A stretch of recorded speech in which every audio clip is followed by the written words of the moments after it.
This particular rug that we're working with today and that I'm currently finishing up is all made of winter sheets. They're a light flannel, and it's good to stay with the same consistency of thickness of material and so forth. Your patterns are up to you. One thing you can do is place solids against patterns. And you can see I've done that down here. You get down here and you look at the red, no pattern on it. And so it shows up nice against things that have a pattern. And I've continued down here. You can see the blue and yellow on one side, plain brown in the next row. And so that kind of gives you an idea of what you'll have to work with. Now here you have one of the winter sheets that I've told you about, and there's various ways to prepare your strips. One of the things I do to start off with is I cut off all of these hems that are on here. There's a fat one going that way and a thinner one going that way, and it just makes for smoother manufacturing. And we will be tearing the strips rather than cutting them because it's much faster and it works quite well. Sometimes you'll find that the first one or two strips might not tear as good. That's another reason to cut these off, because they interfere with the tearing. And you want to tear the longest direction of your material, of your sheet. You know, you want to be able to get the longest strip that you can. So we'll do a little tearing. Everybody has their own way of preparing their materials and using the materials and designing their rug, and just have their own way of doing things. So that's preference. But when I start my tearing process, I cut a little strip about anywhere between 1 inch to 2 inches. And I have found that with this kind of material, about 1 3/4 works good. And you make a little slit there to get you started on your ripping, see? And then you can do as many of these as you want while you're in this particular mode. And that'll you start on your tearing. And I found the best results in tearing is not too fast and not too slow, and grab kind of even and start to tear. And it'll go right on down.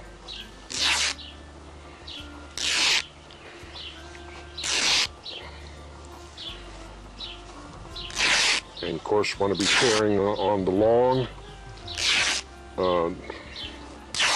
direction of your sheet. Okay, and we'll tear one more so that I can show you how to join them together.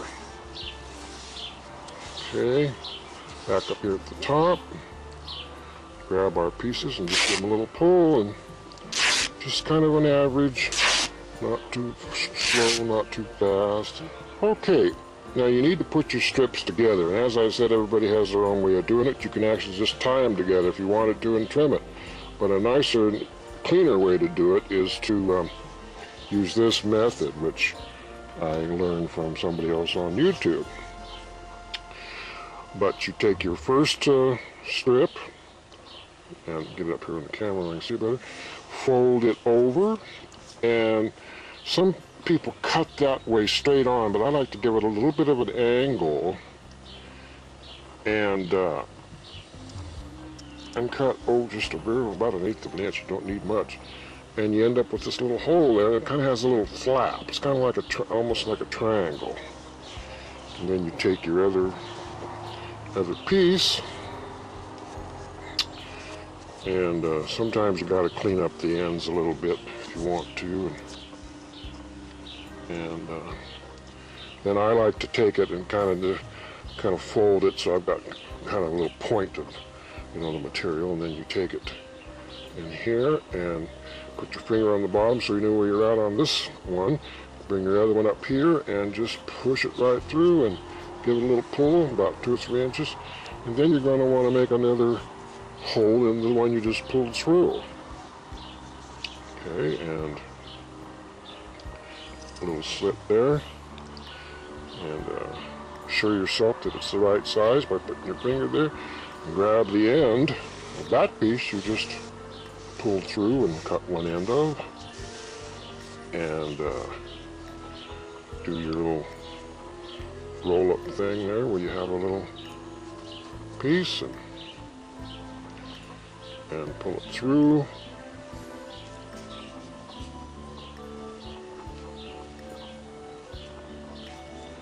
And I find the smallest hole you can make and still be able to pull it through, the cleaner look you'll have when you get to the end.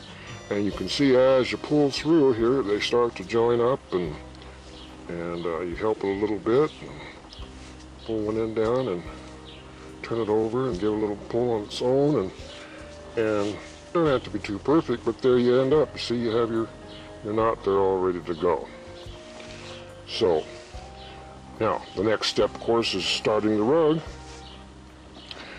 and I'll show you the needle. And it is just a crochet needle, but I got it at Walmart, and it's probably the biggest that they would have. And of course you're going to be making a circle, which means you're going to be going round and round. So I come down about 6 inches here, and I just grab and make a knot, which is a knot we've all made, just a slip knot I think it's called. And there you have it. And you of course stick your needle through, and just starting out here, I like to have them just slightly loose. They're going to be making single chain stitches, and so we'll make about, between 3 and 6 is what I figure. And make one there. Sometimes you get started, you have to kind of slide it over with your thumb a little bit sometimes. And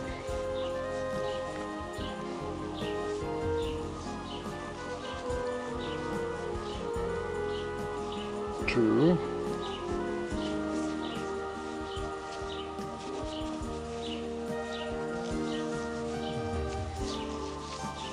3, and I kind of test what you're going to be doing. You're going to be joining these ends together. It's looking pretty good there. We'll find out as we go along. I'll be giving you some hints as to how to add stitches and go into certain holes to get different effects and so forth. But right now we're going to just take this piece here. We've done 4 chain stitches from a single slip knot, and we're just going to join them together like we would starting a circle. And you look up here and you kind of figure where's going to be a good place to join that. There's a little hole, a good one right there. And so we just join that. And when you join stitches, you pull through the piece you've just wrapped around, and it'll be going through, I have to get back up in here. You'll be going through 2 loops. So there you've got your first round. Now there's a little bit of a hole there. If you wanted to do one less stitch and have a little tighter, you could just do whatever you want. But then we'll go ahead and tie this one off that we just finished. You always tie off your last stitch so that you're back to just one loop around your needle. And we just keep going all around, and you can kind of help decide where you should put your hole. You don't want to go in the center because, well, you could, I guess, but that's finer type crochet work where you go through the center, I think, a little bit. But to decide where I'm going to go with my next hole for grabbing material through, I look and see what the next one might be. So you can sort of see a pattern in the way it goes. So the obvious one kind of is right here. And you just make a single stitch and pull it through your 2 loops. Trying to get off camera here. I'm running my own camera, so But I have to watch everyone, so I'll make sure I'm where I'm supposed to be on it. And then you tie that one off. And we'll go around just once to give you the idea what goes on with this. Now another trick too to making sure that your loop's going to be big enough is to make sure you push up far enough on your needle as you're working, because that stretches the material out to the width, a uniform width.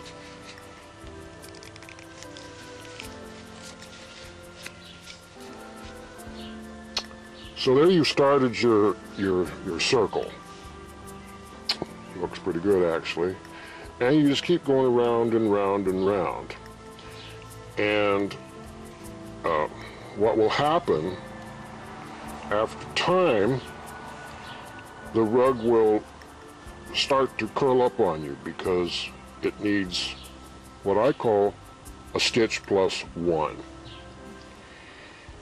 And I'm going to show you the stitch plus one on the big rug, the main one itself, because you don't need to start the stitch plus one until you've laid your rug down after you've done, maybe a foot across or something. And if it's laying flat, fine, because I like the center of my rug to be as tightly woven as I can. But the minute it starts to curl up is when you're going to need that stitch plus one, is what I call it. So we'll leave this area now. And of course you would just keep going around and round and round, single stitch, until you need that stitch plus one.